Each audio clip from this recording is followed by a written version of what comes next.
Hello friends, legal and social awareness के एक और एपिसोड में आप सभी का बहुत बहुत स्वागत है। मैं करीम अहमद सिद्दीकी एडवोकेट। कैसे आप सब लोग? उम्मीद करता हूं कि आप सभी लोग स्वस्थ होंगे और अच्छे होंगे। अक्सर मेरे सब्सक्राइबर्स के द्वारा एक सवाल पूछा जाता है कि हस्बैंड वाइफ के बीच में मैट्रिमोनियल डिस्प्यूट होने के बाद दोनों एक दूसरे से अलग हो जाते हैं, विवाद ज़्यादा बढ़ जाता है और अलग रहने के दौरान वाइफ के द्वारा कई मुकदमे दाखिल कर दिए जाते हैं। उन्हीं में से एक मुकदमा मेंटेनेंस का भी होता है जो फैमिली कोर्ट में लगा दिया जाता है। तो अगर वाइफ बिना किसी रीजन के, विदाउट एनी रीजनेबल रीजन, अगर अपने हस्बैंड को छोड़कर चली गई है तो क्या उस स्थिति में भी पत्नी अपने पति से मेंटेनेंस ले सकती है? इस संबंध में लॉ क्या कहता है? हालांकि दोस्तों, मैंने 125 पे बहुत से वीडियोस बनाए हैं। मैंने एक वीडियो बनाया था कि वो कौन सी स्थितियां हैं जब एक पति अपनी पत्नी को मेंटेनेंस देने से मना कर सकता है।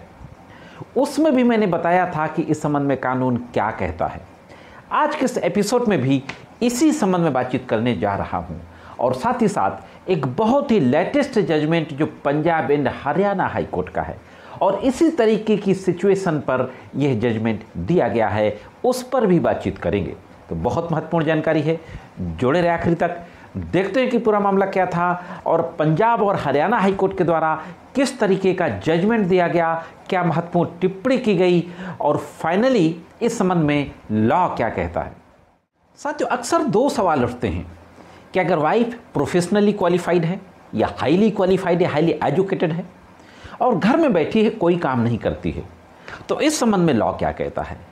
और दूसरा, जो मैंने अभी कहा कि बिना किसी उचित कारण के अगर छोड़कर चली गई है, जहाँ तक वाइफ के प्रोफेशनली क्वालिफाइड होने का सवाल है तो उस संबंध में डिफरेंट हाई कोर्ट्स और सुप्रीम कोर्ट के अलग अलग जजमेंट हैं। कुछ जजमेंट में तो ये कहा गया कि हाँ, अगर पत्नी पढ़ी लिखी है और जानबूझ के डेलिबरेटली वो कोई काम नहीं कर रही है तो घर बैठकर उसको मेंटेनेंस नहीं दिया जाएगा। लेकिन दूसरी तरफ कुछ जजमेंट ऐसे भी हैं जिसमें ये कहा जाता है कि वो चाहे पढ़ी लिखी हो, चाहे जो कुछ भी हो, अगर वो कोई काम नहीं कर रही है तो भी वो मेंटेनेंस ले सकती है। इस संबंध में मैंने पहले भी कई वीडियोस बनाए हैं। दूसरा जो सवाल है कि अगर बिना किसी उचित कारण के छोड़ के चली गई है तो क्या होगा। इस संबंध में जो मेंटेनेंस की जो धारा है सीआरपीसी की 125, और आपको पता है कि जुलाई 2024 के बाद से सीआरपीसी खत्म हो गई है। आईपीसी, सीआरपीसी और एविडेंस एक्ट की जगह बीएनएस, बीएनएसएस और भारतीय साक्ष्य अधिनियम लागू हो गए हैं। तो जो सीआरपीसी में सेक्शन 125 था मेंटेनेंस का, अब बीएनएसएस से सेक्शन 144 हो गया है।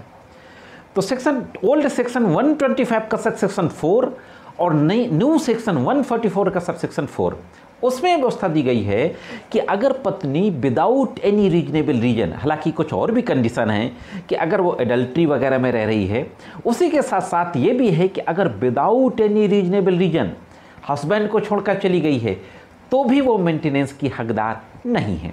ये तो हुई लॉ की बात।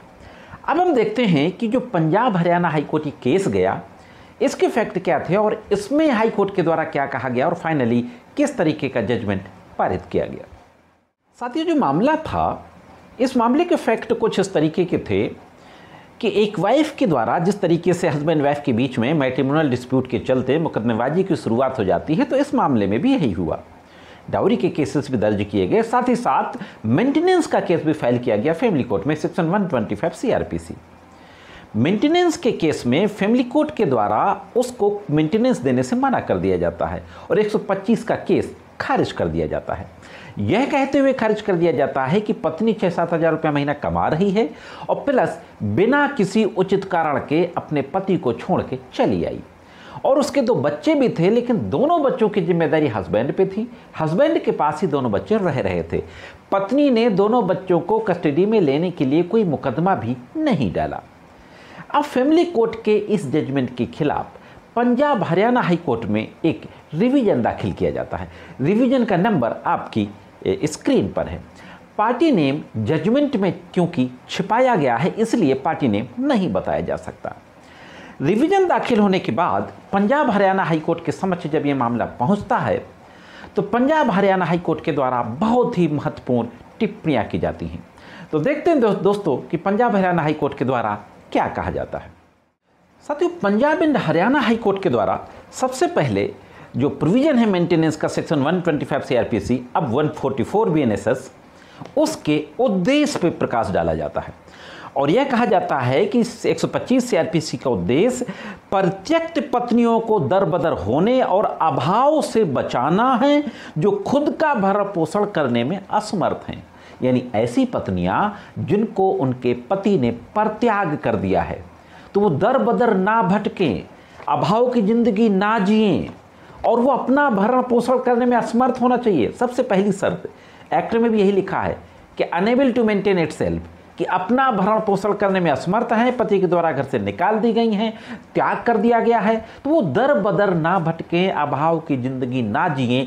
यह सबसे बड़ा उद्देश्य है 125 सीआरपीसी का।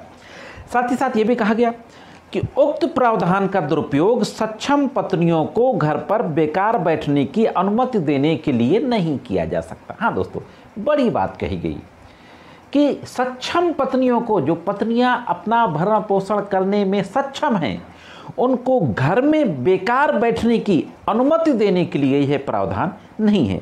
जबकि पति कमाता है, काम करता है, अपना नाबालिग बच्चों को और अपना भरण पोषण करता है, ये आगे बात कही गई। दूसरा साथियों, तमाम तरीके के और फैक्ट आए कि हस्बैंड किसी फैक्ट्री में काम करता है, इतना पैसा कमाता है, उतना कमाता है, ये सारी बातें आई। लेकिन हम बहुत डिटेल में ना जा करके एक महत्वपूर्ण जो बातें कही गई हाईकोर्ट के द्वारा, उन पर नज़र डालते हैं। हाईकोर्ट के द्वारा कहा गया कि पारिवारिक न्यायालय ने पूरी पत्रावली का अवलोकन करने के बाद आदेश पारित किया और ये कहा साक्ष्य के आधार पर, इस निष्कर्ष पर पारिवारिक न्यायालय ने आदेश पारित किया कि ये जो पत्नी है 2014 से बिना किसी पर्याप्त कारण के अपना वैवाहिक घर छोड़ दिया था, पति को छोड़कर चली आई थी विदाउट रीजनेबल रीजन। आगे कहा गया, रिकॉर्ड का अवलोकन करते हुए न्यायालय ने पाया कि उनके विवाह से 2 बच्चे पैदा हुए, उन बच्चों की देखभाल और हिरासत पति के हाथ में है। जज ने यह भी कहा कि बच्चों को कस्टडी में लेने के लिए भी पत्नी ने प्रयास नहीं किया। कोर्ट ने यह भी कहा कि नाबालिग बच्चों की उम्र उस समय 1 और 3 वर्ष की थी जब याचिकाकर्ता ने अपने पति का घर छोड़ा था। इससे स्पष्ट है कि उपरोक्त धारा 125(4) सीआरपीसी के तहत याचिकाकर्ता भरण पोषण की हकदार नहीं है। दोस्तों, जैसा मैंने अभी कहा कि 125(4) सीआरपीसी में कहा गया है कि बिना रीजनेबल रीजन के अगर पत्नी अपने पति का घर छोड़कर चली आती है तो वो मेंटेनेंस लेने की हकदार नहीं है। इस मामले की सुनवाई जिस बेंच के द्वारा की जा रही थी उसकी न्यायमूर्ति थी जस्टिस निधि गुप्ता। जस्टिस निधि गुप्ता के द्वारा एक और बड़ी और महत्वपूर्ण बात कही जाती है और ये कहा जाता है कि फैमिली कोर्ट का यह स्पष्ट निष्कर्ष है, विद्वान फैमिली कोर्ट का, कि प्रतिवादी एक फैक्ट्री में निजी नौकरी कर रहा है और उसे केवल 6-7 हज़ार रुपये प्रतिमाह मिलते हैं। इसके अलावा प्रतिवादी अपनी बूढ़ी माँ के साथ साथ नाबालिग बच्चों का भरण पोषण भी कर रहा है। जर्नल फैक्ट होते हैं ये, सामान हर केस में इस तरीके की स्थितियां होती हैं। और दूसरी बात कही जाती है कि पत्नी के पास ऐसी कोई जिम्मेदारी नहीं है, वह अपने माता पिता के घर में अलग रह रही है।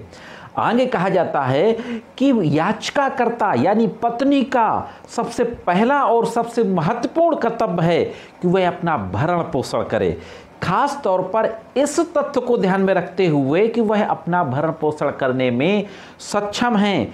125 सीआरपीसी का जो उद्देश्य है कि परित्याग की हुई पत्नियों को दर बदर होने और अभाव की जिंदगी से बचाना, उस उद्देश्य के तहत उसके अंतर्गत ये महिला की स्थिति नहीं आती।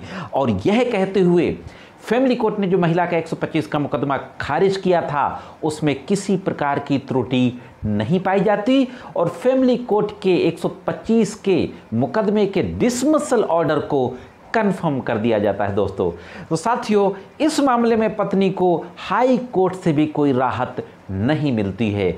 बहुत ही महत्वपूर्ण जजमेंट है दोस्तों। इस जजमेंट से उन तमाम पीड़ित पतियों को जिनके केस की यह स्थिति है जरूर फायदा मिलेगा। साथियों, यह जानकारी कैसे लगी कमेंट्स करके जरूर बताएं। चैनल में यदि नए हो, वीडियो को पहली बार देख रहे हो तो चैनल को सब्सक्राइब करके बेल बटन को हिट करके ऑल पे ज़रूर सेट कर दें। आज के इस एपिसोड में सिर्फ इतना ही। मिलते हैं किसी अन्य एपिसोड में कानून की कुछ अन्य जानकारियों के साथ। तब तक महत्वपूर्ण कानूनी जानकारियों के लिए देखते रहें लीगल एंड सोशल अवेयरनेस।